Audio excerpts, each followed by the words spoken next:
Salut à toi et bienvenue sur cette nouvelle vidéo. On se retrouve aujourd'hui pour parler du matériel d'escalade. Donc je vais te montrer mon matériel d'escalade, t'expliquer l'utilité, pourquoi je m'en sers et pourquoi je fais de l'escalade. Donc c'est parti, on y va. Tout d'abord, le matériel d'escalade, il y a des choses de base, les chaussons et le baudrier.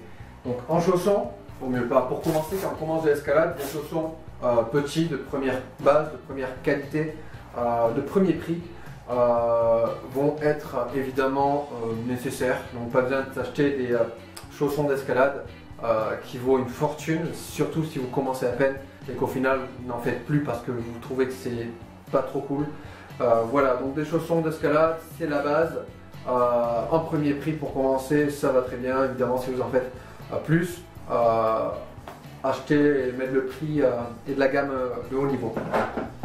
En baudrier, donc un baudrier rudimentaire, donc de base, moi j'ai pris du coup un baudrier comme ça, c'est un baudrier qui est léger, qui est tactique, enfin qui est bien vraiment. Évidemment en équipement aussi, baudard, chaussons après, c'est un descendeur, un assureur. Donc moi j'ai un assureur de la marque Diamond, noir, comme vous voyez, ça s'appelle un Reverso. Chaque assureur a son nom. Il y a le gris-gris avec un assurage automatique par manivelle. Donc si avec la manivelle on descend l'assuré et si on lâche la manette, autobloquant. Moi j'ai un Reverso, donc ça veut dire que si je lâche la main, évidemment le mec il fait une chute et il se tue. Après du coup j'ai un mousqueton du coup à blocage automatique. C'est-à-dire que là je fais ça, je lâche, ça bloque automatique. Voilà, donc très pratique, Reverso, il y a du gris-gris, il y a des 8, mais les 8 ça se fait plus trop en escalade. Maintenant c'est plutôt le gris-gris ou le Reverso. Le Reverso, il y a plusieurs modèles, c'est vraiment cool. Donc chaussons, baudrier, assureur. Évidemment après il va y avoir tout ce qui va être au niveau des dégaines, les dégaines. Alors pas la dégaine vestimentaire, style, mais la dégaine niveau matos. Alors des dégaines, moi j'en ai plein, j'en ai pratiquement une quinzaine, parce que maintenant je fais des grandes voies. Donc des dégaines, si vous voyez, il y a deux mousquetons avec une sangle ficelée, cousue, très solide. Si vous voyez bien, il va y avoir ici un côté plat sur le mousqueton et sur l'autre côté un côté recourbé. Le côté recourbé, c'est pour mettre la corde dedans. Donc le côté recourbé toujours vers le bas et le côté plat dans le split ou dans le maillon, dans la chaîne ou dans la paroi quoi. Voilà, donc ça toujours sur la paroi, ça toujours pour la corde. Évidemment, ça bouge. Là, ça bouge vraiment pas beaucoup. Voilà, ça c'est une dégaine, ça sert à assurer et à monter en tête. Après, moi j'ai des sangles, tout simplement des sangles, ça sert à plein de choses. Ça s'appelle des sangles pour la sécurité. Vraiment, les sangles, ça sert du coup à s'assurer. Donc par exemple, on déplie la sangle, on s'attache autour d'un rocher, autour d'un arbre solide.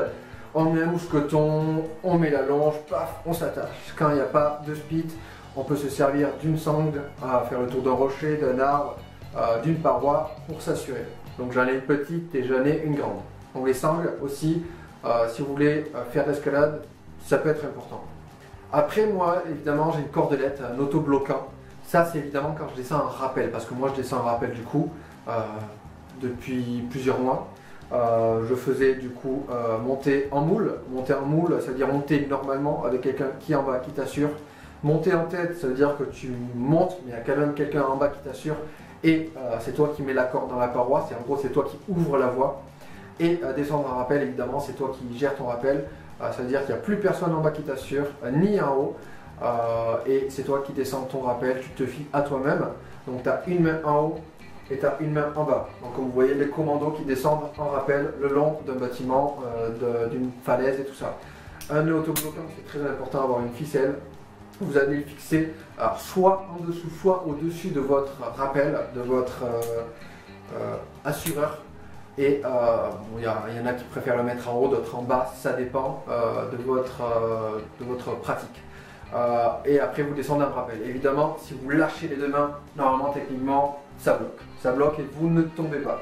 Après, il y a d'autres systèmes. S'il y en a un en bas, il peut faire le système de cloche. C'est-à-dire qu'il prend avec ses deux mains les deux bouts de la corde.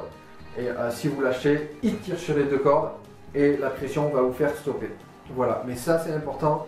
Quand on descend en rappel, une ficelle autobloquante. Après, moi je vais avoir du coup deux maillons rapides, je les ai achetés pas trop cher, c'est 2,50 le maillon, 2,50 €. Donc c'est bien par exemple quand on arrive à un relais ou à un speed et qu'il n'y a pas de mousqueton, qu'il n'y a pas de dégaine, de chaîne pour pouvoir descendre en rappel, ben, on peut sacrifier du coup un maillon rapide, c'est-à-dire qu'on va le mettre pour pouvoir après passer la corde au mousqueton. Mais ça du coup c'est si on le pose en général c'est sacrifiable, ça veut dire que d'où le prix aussi de 2,50 €. On s'en sert très rarement, mais c'est bien d'en avoir toujours un ou deux sur soi. Donc pour pouvoir le sacrifier, si nécessaire, quand on fait surtout de la falaise, des voies en falaise. Je vais avoir évidemment un couteau mousquetonnable. Un couteau mousquetonnable, c'est un couteau qui est pour l'escalade. C'est par exemple si vous êtes pris dans une corde, il y a une corde qui vous emmerde, vous arrivez, vous la coupez, vous coupez la corde.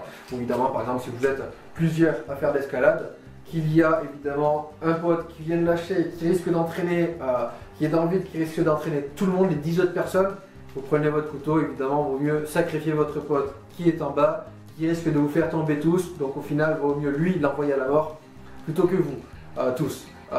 Si on peut éviter ce scénario, c'est à éviter, mais en général, un couteau mousquetonnable, ça peut servir à sauver la vie de beaucoup de personnes, si besoin. Mais c'est très rare quand on l'utilise, très rare. Je l'ai jamais utilisé et j'aimerais ne jamais l'utiliser. Après, je vais avoir évidemment, du coup, ça c'est comme une dégaine, donc il y a le mousqueton évidemment courbé, donc pour mettre la corde. Et ça évidemment c'est un speed rapide, un maillon rapide, vraiment c'est pour mettre du coup sur un speed en haut d'une falaise et après du coup mettre la corde et descendre. Donc ça évidemment c'est comme une dégaine.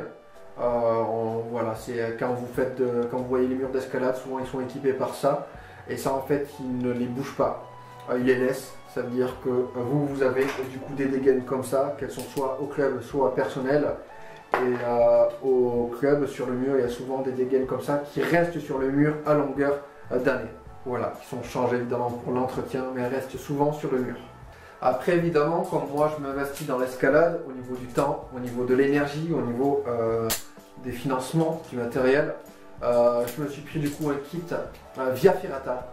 Donc ça s'appelle le kit Via Ferrata, mais ça sert évidemment à faire de la tyrolienne, à faire de l'acrobranche, voilà, tout ce qui est Via Ferrata en falaise, acrobranche sur les arbres, tyrolienne en descente, voilà.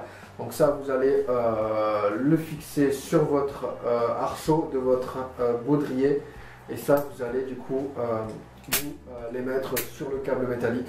Donc c'est pratique, évidemment quand on a ça, c'est toujours, en avoir un fixé, il faut toujours en avoir un fixé. Mais évidemment, on en met un comme ça, et après l'autre, il faut qu'il soit comme ça. Ne jamais les mettre comme ça, mais plutôt comme ça. Voilà, sur le câble. Pour ceux qui ont connu ou fait acrobranche, voilà, c'est pratique d'avoir ça. Voilà, donc j'ai mon propre matos, mon kit Via Ferrata. Après, évidemment, on m'a donné ça, donc je ne les ai pas achetés, ça a été un cadeau. J'ai des crampons d'alpinisme, bon, je ne vais pas vous les déplier. Ce sont des crampons d'alpinisme, ça sert à mettre sur les chaussures. Donc ça, les crampons d'alpinisme, ça sert pour marcher sur la neige dure ou pour faire de la cascade de glace. Donc monter en cascade de glace. Donc les crampons d'alpinisme, c'est très bien d'en avoir en plus des raquettes à neige, donc raquettes à neige ou crampons, ou les deux. Voilà, donc les crampons, merci à celui qui me les a donnés, merci Franck. Du coup, en plus des crampons, je vais avoir du coup les raquettes à neige que j'ai achetées pas cher il y a 2 ans. Donc là, quand on est sur du plat, on va faire le pas. Après, quand on est en montée, on bloque et on a juste à lever le pied. Voilà, donc c'est pratique aussi. Une paire de raquettes à neige. Elles m'ont servi qu'une seule fois. Mais voilà, ça sert toujours une paire de raquettes à neige, surtout qu'on approche de l'hiver. Elles vont m'être utiles probablement. Je vais avoir évidemment un camelback, donc sac. Camelback, c'est pour pouvoir mettre de l'eau dedans. Capacité, c'est la 2 litres, donc c'est pas mal. J'ai une housse de protection. Il y a une poche en plastique à l'intérieur où je peux mettre 2 litres d'eau et ça sert à mettre dans le sac, dans l'eau, le tuyau qui dépasse. Et on peut boire au lieu d'éviter de poser le sac, de l'ouvrir, de sortir la bouteille d'eau et de boire. Donc on gagne énormément de temps avec un camelback. Pour tous ceux qui font du vélo, de la course à pied, de la marche, des sports qui demandent de l'effort physique, un camelback c'est une base qui est vraiment pratique et utile. Après je vais avoir évidemment un casque, le casque pour la sécurité, ça c'est un outil de sécurité pour le mettre sur la tête et protéger en cas de chute, en cas de débris qui te tombe sur la tête. Donc vraiment un casque c'est la base et un gros caillou qui te tombe sur la tête, ça te protège. Voilà, donc avoir un casque c'est toujours mieux avoir le casque que ne pas l'avoir et avoir un caillou, quelqu'un ou quelque chose qui nous tombe sur la tête et qu'au final on s'ouvre le crâne, on atterrit soit au cimetière ou à l'hôpital. Donc toujours un casque, c'est une base dans la sécurité, dans l'escalade, surtout si on fait de la falaise, de la montagne.